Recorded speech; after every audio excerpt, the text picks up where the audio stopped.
Okay, turning now to a developing story we first brought you last night at 5. After a 2-day manhunt, police say they've got their suspect that they were after. A teen, deputies say, that stabbed his ex-girlfriend, tried to shoot her father over the weekend. You remember this story? Chris Ciarlo joins us now live with more.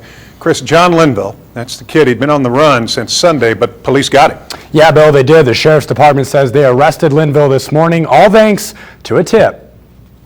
By making people informed, I believe it kept John moving around in town until he reached somebody who had the forethought to call us. Authorities say 17-year-old John Linville, also known as Nubs around town because he's missing part of his left arm, was captured in Carson City. And I think I was about here when John turned towards me and I saw the gun in his hand. Edward Beaumont and his daughter Desiree described the night they call the scariest of their lives. They say it all began with a phone call from Desiree's ex, Linville. I'm so sorry, please, I just want to come over and talk. Can I see you? After much debate, Desiree finally agrees to meet Linville here on her parents' porch.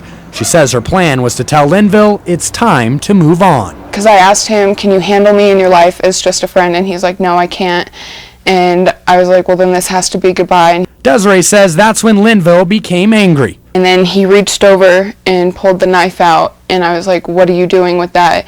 And he swung it back. She tried to run, but Desiree says not before Linville stabbed her in the back. And I ran past the driveway and fell into the street. And I was still screaming, trying to oh my God, I have to make noise. Her father heard the scream. I opened the door and I just saw John on the porch, and he turned towards me with a gun in his hand. According to Edward, Linville fired one shot at point-blank range. It hit me in the chest. I don't know why it didn't penetrate. I'm guessing that the ammo in it was extremely old.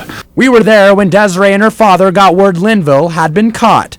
They say they aren't bitter, just thankful they have each other. Many people would be very angry at this guy. You seem to be pretty forgiving.